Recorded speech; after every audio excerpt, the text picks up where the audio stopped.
This is the story of my life by Clayton Superfreak Bigsby. For those of you who are not familiar with Clayton Bigsby, he's a character from the Dave Chappelle show, a comedian popular 10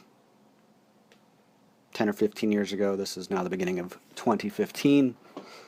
Clayton Bigsby is a white supremacist who is blind and doesn't know that he's a black man. That's the basic idea.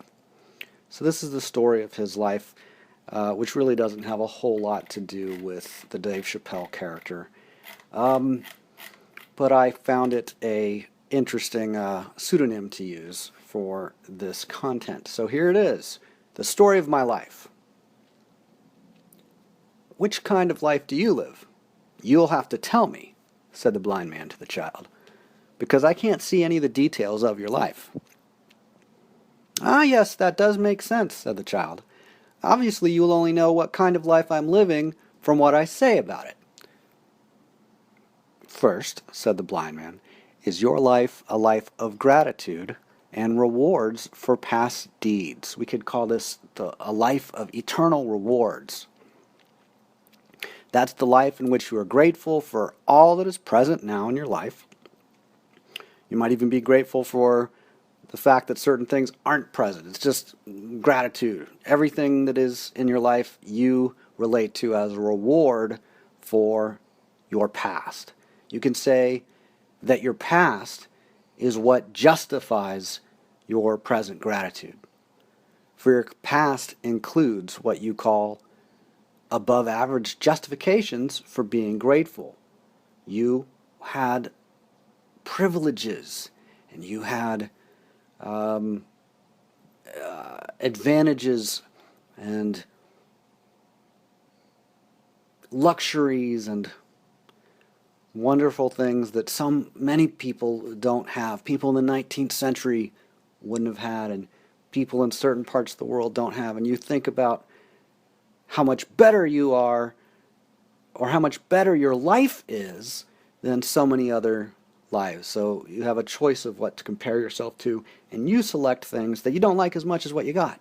So you're grateful, and it's a life of eternal rewards. Yes, said the child, that sounds just like my life. Isn't it wonderful? Well, I don't really know. As I just told you, said the blind man, I can't see your life, but you certainly do sound happy. I am.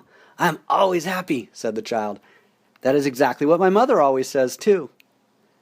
Okay, great, said the blind man. Anyway, I've not finished providing you my list of the different kinds of life that you could have. Would it make you happy if I continued a bit further? Go ahead, sure, said the child, chuckling. I'm always happy about everything, so why not, right? So why not, yeah. Well, you've not heard yet the other kinds of life that you could have you? Maybe you'll not always be what your mother always says that you always are. Look, said the child to the blind man. Are you looking yet? Like I said, I'm always happy. That is just the kind of person that I am. Therefore, I would be delighted to hear about these other kinds of lives that obviously only other people have. The blind man said, so just to be clear, are you insisting that I continue, or are you just saying that you don't mind if I do?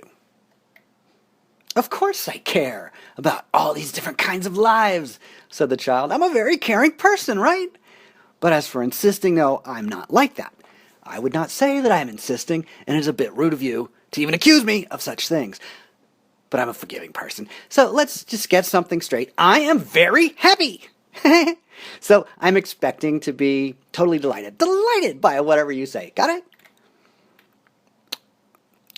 Okay, well, at least you're consistent. So here we go, said the blind man.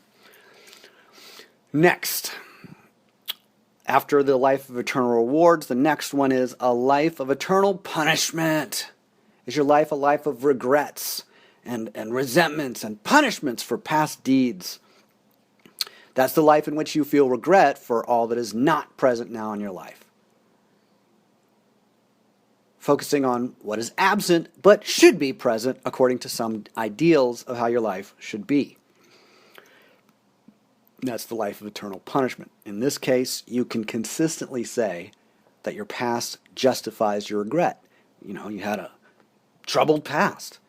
For your past, if you're relating to life as a life of eternal punishment, then your past includes what you call below average justifications for happiness, as well as what you call above average justifications for regret and disappointment and resentment. Oh my gosh, you have just the best explanations and justifications of resentment and disappointment and regret, and life is an eternal punishment in that particular way of relating to life.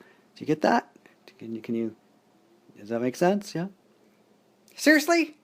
Seriously? That's totally ridiculous. It's totally ridiculous, shouted the child. I'm nothing like that at all. You don't even know me. I am offended that you would even ask such a rude question. I am very happy. After an awkward pause, the blind man slowly said, "Your mother..." But then the child interrupted very quickly and began to scream, "Don't you dare talk about my mother. My mother was just the happiest person ever. I mean, yeah, that end of story." Is that the end of the story of your life, Mr. Bigsby? My mother was the happiest person ever. Got it? Similar to you, right? The blind man quickly added. Happy, like you, right? All that I was saying was that your mother always said that you were always happy, didn't she? What?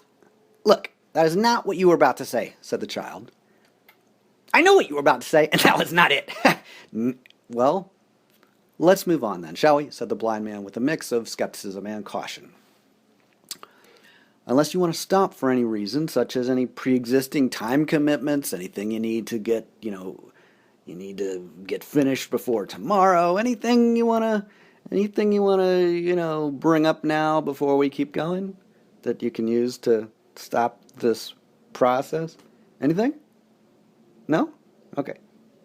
No, please continue, said the child. I mean, if that is the kind of thing that makes you happy, people like you... The blind man stayed silent for a while, perhaps hoping that the child would get bored and retreat. Alas, the blind man heard no sounds of a retreat and proceeded with a list of different types of lives. Right. Okay, so we covered the life of eternal rewards, the life of eternal punishment. So another type of life is a life of eternal grace. In this case, you would have experienced occasional pains and pleasures. You could have used words like reward and punishment sometimes, regret, gratitude, right?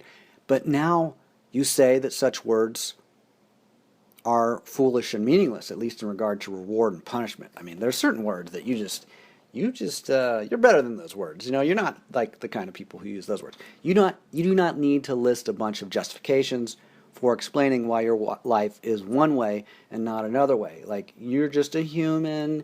You're like everybody else. Some people, they have their little narrative of a life of eternal rewards. And other people, they have their little narrative of a life of eternal punishments. But you're above all that. You're smarter than those people who have such rigid views of their lives, right? They have all this momentum, and they always are like, oh, I'm always happy or whatever, right? But you're more honest than that, right? Of course, I'm very honest, said the child. And I do agree that people with rigid views obviously should not be so rigid. They used to infuriate me before I became so happy. I thought you said that you were always happy, said the blind man. But then just now, didn't you refer to a time before you became so happy? Nonsense! Yelled the child. You're just twisting my words like you always do. Were you even listening to what I said? Anyway, why are you always overanalyzing everything that I say like you are listening to every single little word? Are you? You never listen to what I say, and it's like you're listening to every single word. Is that really the kind of thing that you have to do to be happy? The blind man thought for a moment about what else to say, if anything. My answer is no. Your answer to what? Said the child. I did not even ask a question, did I? Did I or didn't I? Didn't I or did I? You asked something about You asked about something that I might do to be happy, didn't you? You're like, if that's the kind of thing that makes you happy. Yeah, that's what you said. Yeah, if that's the kind of thing that makes you happy. So you're asking about um, something that I might do to be happy, that might make me happy, didn't you? The blind man continued. I was just answering the question that, look, said the child. Look, hey, are you looking or not? For the last time, I did not ask you a question. I would appreciate it if you would stop always twisting my words, okay? You're asking me, said the blind man, to stop twisting your words, yes? Is that the question that you're asking me? I did not ask a question, said the child. I'm not sure what you're talking about. You can be so confusing. Why are you always like that anyway? By the way, I really just love that the weather is just delightful here where I live for the entirety of my favorite season of the year. Don't you agree? There's the whole year, but then there's my favorite season, and during that season, man, the weather here is just I just love it. Don't you agree? I mean, my life is the best, especially that season. Well, yes, said the blind man. I do agree with what you just asked me. Huh? Said the child. Are you playing some kind of game with me? I did not ask you anything. But, as I was saying before you interrupted me, the weather certainly is pleasant during my favorite time of the year, isn't it? No, said the blind man. As to whether or not I'm playing some kind of game, my answer is no. You don't know how to communicate very well, do you? Asked the child. I mean, how do people like you even survive? I find it helpful to practice proper breathing, get a good night's sleep every night, and generally to eat a good diet, said the blind man. Those are a few ways that I promote my own survival. It sounds very selfish the way that you say it, remarked the child, who was always happy. Have you ever thought about getting some counseling for being such a selfish and abusive person? No, said the blind man. Have you? Have I what? Asked the child. Have I noticed how much I enjoy my favorite season of the year? Yes, I have. I am always happy because I focus only on the things that keep me from being anything other than happy, such as people like you. So, as I was saying, said the blind man, there is one other kind of life besides the ones that I've mentioned before, up till now. We had, like I said, the life of eternal rewards, the life of eternal punishments, the life of eternal grace, which is far snobbier, far more spiritual than either of those others two. And there's one more if it would make you happy for me to tell you more about it. Well, I'm sure there is, according to someone like you, and you're probably going to keep blathering on like an idiot, even though I already told you that I always have been a very happy person. So you might as well just go on and get this over with, so I can be happy again like I always am. What other kind of life is there, the child asked, and what kind of life is it that you lead anyway? Is this your kind of life? Well, said the blind man, I have noticed that there are some people who are unusually respectful, or who can be unusually respectful. Their respect includes respect for the nature of language, as well as respect for the nature of social interaction, which in many cases includes language. They recognize that there are a variety of ways that people can present their life using different patterns of communication. They notice the common patterns, some of the different patterns that are most common, and these people, they can use any of those patterns or none of them, little of this, little of that, a mixture, variations, gray areas in between. They're kind of have what you might call freedom and flexibility. Sometimes they communicate and sometimes they do not. Like sometimes they don't even move their mouth or use words at all. Like sometimes they just sleep and draw, but not like letters, things that are not even, I don't know, there's all sorts of things they do that aren't really specifically communication with a specific person or, at all, right? They probably exercise, they clean their house, they wash dishes, they chop wood, just, they eat, they prepare food, they garden, wow, they buy food, they sell, there's so many things. They might read things and they're not actually actively communicating while they're reading or listening to an audio or something. So those kind of people, sometimes they communicate, sometimes they don't. But when they do communicate, they are less, I notice that they less often would stay in a narrative about a grateful life of eternal rewards. They don't get stuck in it. They don't stay in it, with the same degree of momentum, and you might say sincerity, that many people do. They don't get stuck in pretenses of constant happiness. They don't stay stuck in a narrative of a regrettable life of eternal punishment.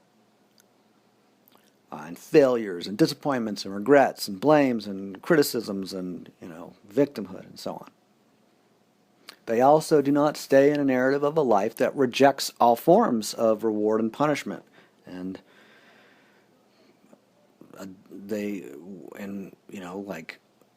some people, I mentioned the word snobby before, some people adopt an ultra-spiritual persona, like, I'm holier than all those, arrogant and snobby people over there. I wouldn't want to be like them. So there's that kind of hypocrisy, kind of a classic thing. It's been around for a while, thousands of years at least. So anyway, there's this other kind of people. They're not living the life of eternal rewards. They're not living the life of eternal punishments. Or they're not just living those kind of lives. They're not just living the life of eternal grace. They're just living life. You could say they're living the eternal life, which includes all the other lives. So if it was like a tree and there were different branches, they're not really in one particular branch. They're more in the trunk, and they might, go into an occasional branch for a moment, but then they bring their attention and awareness back to the trunk of the tree. You kind of people, said the child, just do not appreciate the weather like I do. That's probably why you're not always happy like I am. Well, there you have it, said the blind man. You certainly have been a fascinating partner in this conversation. Not confrontation, conversation. Now, I wonder if there's anything that could be more delightful than speaking with you. Nope. I'm the most delightful thing ever, said the child. Nothing could be ever as delightful as I am. I'm just so delightful. Yeah. I'm just thinking now that our conversation is ending, right? I'm thinking that I'm open to being even more delighted than I've been so far with you, said the blind man. I wouldn't mind if I experienced something even more delightful or delicious or delicate or whatever, but perhaps, as you said, that might be impossible. I wonder, though. Either way, thank you so much for your time and input. I'll be going now. What? You're so rude. I'm out of here, said the child. Look, I am always a happy person, and negative people like you do not deserve my company. I'm done with all this childish psychobabble. Bye. So that's the story of the life of Clayton Superfreak Bigsby. Now, for those of you who are wondering, why did I give Clayton that nickname Superfreak? Because Clayton Bigsby is a elderly black man who's a white supremacist. And Dave Chappelle, in his show, also had another skit about Rick James. And Rick James had a song in around 1983 called Super Freak, very popular song. Super Freak, yeah, super freaky, yow. Something like that, right? Remember that one? Boom, down, boom, boom, boom, boom, boom. It also, you can't touch this. It also was, yeah, so you remember that, like 10 years later or whatever. Not even 10 years later when what was his name? MC Hammer did his really huge hit song, You Can't Touch This. He used Clayton Bigsby's bass line for that song. So, my hat goes off to Dave Chappelle, Clayton Bigsby, Rick James, MC Hammer, all of these big influences on figuring out what kind of life, I should leave. A life of eternal Clayton Bigsby, a life of eternal Rick James, what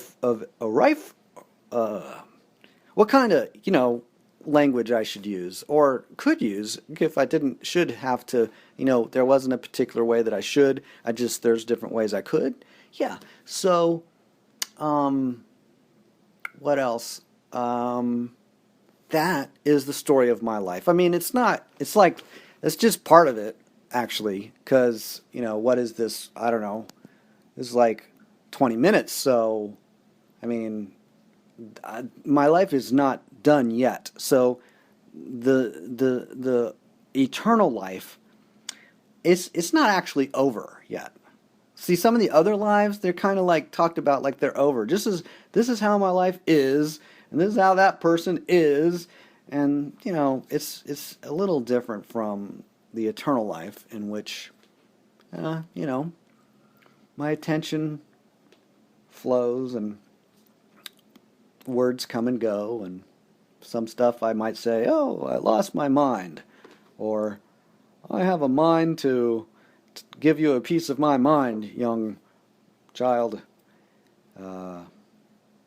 If you aren't having fun with the story of your life, you might wonder, how could you have fun with the story of your life? If you're not, I don't know, maybe you are. And if you are, you might wonder, how could I have more fun with the story of my life?